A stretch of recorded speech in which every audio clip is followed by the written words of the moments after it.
There was a time when getting into Disneyland meant months of planning, pre-dawn wake-up calls, and fighting through crowds just to ride Space Mountain. And now, people are walking straight onto rides. Sections of the park that used to be packed wall-to-wall are looking oddly quiet, almost hollow. Something shifted, and it didn't happen overnight. This is the story of how the happiest place on Earth slowly started feeling like a place fewer and fewer people could afford to be happy in. The price of magic. Let's start with the most uncomfortable number in this entire story: $1. That's what a ticket to Disneyland cost when Walt Disney himself opened the gates on July 17, 1955. One single dollar. And yes, adjusted for inflation, that's roughly $11 today. But here's where the story gets interesting. In 2005, a one-day Disneyland ticket ran about $56. A decade later, in 2015, that same ticket had climbed to $99. And today, depending on what day a family decides to visit, that one-day, one-park ticket costs anywhere from $104 on the slowest days to $224 on peak days. According to data tracked by Mickey Visit, the highest-priced single-day Disneyland ticket rose by over 114% between 2014 and 2024 alone, a rate that significantly outpaces general inflation over the same period. But the ticket is just where the spending starts. Parking, $35 to $40 just to leave the car. Food inside the park, roughly $80 per person per day if the family's doing quick service breakfast, lunch, and a sit-down dinner. That's the conservative estimate. Then there's merchandise, souvenirs, the park hopper upgrade, an extra $70 to $90 on top of the base ticket, and lightning lane access to skip lines, which adds even more per person. For a family of 4 on a 3-day trip, not counting flights, not counting a hotel, estimates consistently land between $3,300 and $3,400. Add travel and accommodation, and that number moves upward fast. As one longtime Disney fan put it bluntly after pricing out a 10-day Walt Disney World trip in 2022, "We could do a couple of trips to Europe for that. It's just too much." He canceled his reservation. He never rebooked. For a generation of families who grew up going to Disneyland as a somewhat normal tradition, special, sure, but achievable, the sticker shock has become genuinely disorienting. The price no longer matches the cultural memory of what Disneyland is supposed to be. It no longer feels like an accessible tradition. It feels like a luxury item. And Disney's response to softening attendance? More or less, raise prices again. In October 2025, Disneyland pushed its ticket prices up once more, with the highest tier now reaching $224 per day, continuing an annual tradition that has held without exception for over a decade. Here's the kicker. The company simultaneously reported record profits. The pricing structure has also grown far more complex than it used to be. In 2014, every single-day Disneyland ticket cost $96. Full stop. One price. By 2022, Disney had introduced a tiered system, Tier 0 through Tier 6, based on expected park demand. Tier 0 days, the cheapest, represent less than 10% of the entire calendar year. Most dates fall in the mid to high tier range. Getting to Disneyland on a genuinely affordable day requires either extremely precise timing or the willingness to visit in January on a Tuesday. For most families, that kind of logistical acrobatics simply isn't realistic. Annual passes have followed the same trajectory. The lowest tier Magic Key, called the Imagine Key, now costs $599 per year. In 2017, the comparable pass was $339. The highest tier Inspire Key, for the most unrestricted access, now runs $1,899 per year. That same equivalent in 2017 was $1,049. When Disney decided you should pay to skip the line. For 22 years, FastPass was one of the best things about visiting a Disney park. The system was elegantly simple. Walk up to a kiosk near a ride, grab a paper ticket with a return window stamped on it, come back later, and use the shorter, faster queue. It cost nothing. It was built into admission. It genuinely worked, especially for families with young children who couldn't stand in a 90-minute line without someone losing their mind. Disney retired it in 2020, officially because of the pandemic and crowd management needs. But unofficially, the company had been moving toward a paid replacement for years. The internal logic wasn't hard to follow. If something adds meaningful value to a guest's visit, why give it away for free? What came next was Genie Plus, launched in October 2021. Same basic concept as FastPass, except now guests paid for it. At Walt Disney World, the starting price was $15 per person per day. But here's the part that really ignited people's frustration. Even with a Genie Plus purchase, the most popular rides weren't included. Those required separate purchases called individual lightning lanes, on top of the Genie Plus fee already paid. So guests were now paying once to enter the park, again for a line-skipping service, and potentially a third time for the specific rides everyone actually wanted to ride.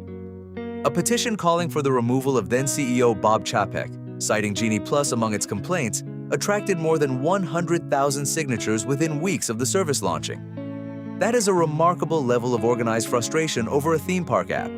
Genie Plus was eventually rebranded as Lightning Lane MultiPass in July 2024. Disney described the overhaul as a response to guest feedback. But the core issue remained unchanged. What was once free now costs money, and without paying for it, guests stand in standby while everyone who paid moves past them. And then in October 2024, Disney introduced the Lightning Lane Premier Pass, unlimited skip-the-line access for everything in the park. No return times, no managing an app every 40 minutes. Just walk up and go. At Disneyland, that runs between $300 and $400 per person per day. For a family of 4, that's up to $1,600 for the privilege of not waiting in regular lines on a single visit.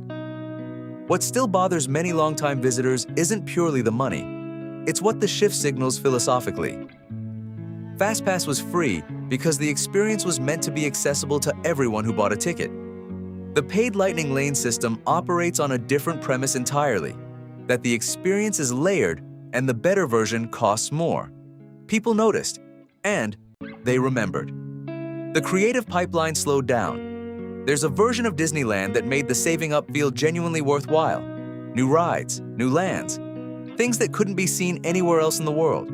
That version still exists, in pieces. But it's become much harder to find, year over year. Star Wars. Galaxy's Edge opened at Disneyland in May 2019 and was supposed to be the most ambitious theme park land Disney had ever built. In many ways, it was. The physical scale was unprecedented for the Anaheim park, but the land launched without its signature attraction. Rise of the Resistance didn't open until January 2020, 7 months later, meaning the first wave of visitors arrived to find the centerpiece missing. The land was also rooted entirely in the sequel Star Wars trilogy, the most divisive chapter in the franchise's history, which immediately alienated a significant portion of the audience it was built to attract. The generation that grew up with the original Star Wars arrived to find a land built around characters they were still debating whether they liked. Disney is only now beginning to reverse this. Starting in late April 2026, Galaxy's Edge at Disneyland is integrating characters and settings from the original trilogy era. Avengers Campus opened in California Adventure in June 2021 to a better reception. But between large-scale openings, the pace of fully realized new experiences has slowed. The Disneyland Forward expansion plan, the most significant resort growth since California Adventure opened in 2001, received final city approval from Anaheim in May 2024. Much of what it promises won't materialize for years, possibly well into the next decade. In the meantime, the park's core attraction lineup looks largely like it did 15 years ago. Beloved, iconic rides, but rides that were there when today's parents were children. And then there is the $300 million cautionary tale. Star Wars, Galactic Star Cruiser at Walt Disney World, opened in March 2022. A 2-night immersive hotel experience set aboard a fictional starship. Guests lived in character, completed story missions, dined in a themed restaurant. The concept was genuinely original. Early press reviews were often glowing, but starting prices ran upward of $5,000 for a family. The math never worked at scale. Disney closed it permanently in September 2023, just 18 months after opening. taking an accelerated depreciation loss of roughly $300 million. The building is now being converted into offices for Walt Disney Imagineering. A bold idea, ended not because the concept was poor, but because almost nobody could afford to discover whether it was good. The experience changed in ways hard to quantify. Walt Disney was famously obsessive about immersion. He reportedly walked the park constantly in its early years, making notes, correcting things that felt off, insisting that the illusion hold together from every angle. The goal was a place where stepping through the gates meant genuinely leaving the outside world behind. That immersion has been steadily chipped away. The proliferation of app-based everything means guests spend a meaningful chunk of their day staring at their phones. Lightning lane passes, wait times, mobile food orders, day management. The smartphone has become essential Disneyland equipment, which is a strange thing to say about a place conceived as an escape from the pace of ordinary modern life. Fast Pass machines were physical objects in the park. Walk up, grab a ticket, go about the day. 30 seconds, zero friction. The current Lightning Lane system requires opening an app, navigating a booking interface, paying, and managing reservations throughout the day. It is, by any honest measure, more work. And it costs money on top of the ticket already paid. Food prices have reached a point where eating inside the park requires its own separate financial calculation. A quick service lunch for a family of 4, $50 to $60, before dinner or a single afternoon snack. Sit-down character dining, $35 to $60 per person per meal before drinks. Small, spontaneous moments of joy that used to be baked into the visit now come with price tags that make guests silently recalculate what they've already spent. Premium viewing areas for nighttime shows that require a separate ticket. Special hard-ticket evening events added on top of regular admission. Club-level hotel perks. What a standard ticket actually buys has increasingly come to feel like a starting point rather than a complete day. None of this happens in a single dramatic moment. It accumulates across the parking structure, the app notifications, the lunch bill, the line for the ride that wasn't worth paying extra to skip. And somewhere in that accumulation, a certain kind of magic quietly leaves the building. The numbers start telling the story. Disney's fourth quarter earnings report, released in November 2025, confirmed a 1% decline in U.S. domestic park attendance for fiscal year 2025, following a 1% gain the year before. The company simultaneously reported a record $10 billion in profit for its experiences division that same fiscal year. Fewer people came through the gates, Disney made more money than ever. That is not a contradiction. It is a pricing strategy working exactly as designed. Extract more revenue from fewer guests, maintain per capita spending, protect the margin. According to That Park Place, domestic per-guest spending jumped 5% in 2025, up from 3% the year before. Disneyland in Anaheim drew an estimated 17.25 million visitors in 2023, increasing slightly to 17.3 million in 2024. Both figures remain below the park's 2019 pre-pandemic attendance. Magic Kingdom, which typically leads all theme parks globally, drew roughly 21 million visitors in 2019. By 2024, that number had recovered to around 17.8 million. Still among the most visited attractions on the planet, but operating meaningfully below their pre-pandemic peak 5 years after the pandemic ended. In summer 2023, social media accounts dedicated to Disney parks began documenting strikingly empty walkways during what should have been peak season. Photos circulated of a nearly empty Main Street, USA. Wait times during the 4th of July weekend 2023 were shorter than most regular visitors could remember seeing in years.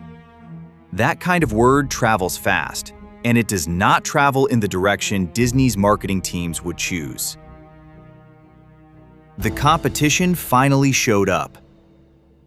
For most of Disneyland's history, there wasn't a true competitor operating at the same level. Universal existed, Six Flags and Knott's Berry Farm were nearby, but none of them were playing the same game. The storytelling, the scale, the creative and physical investment. Disney could occasionally disappoint its audience and still be the default answer for families planning a theme park vacation. There was nowhere else that could genuinely replace it. That is no longer entirely true.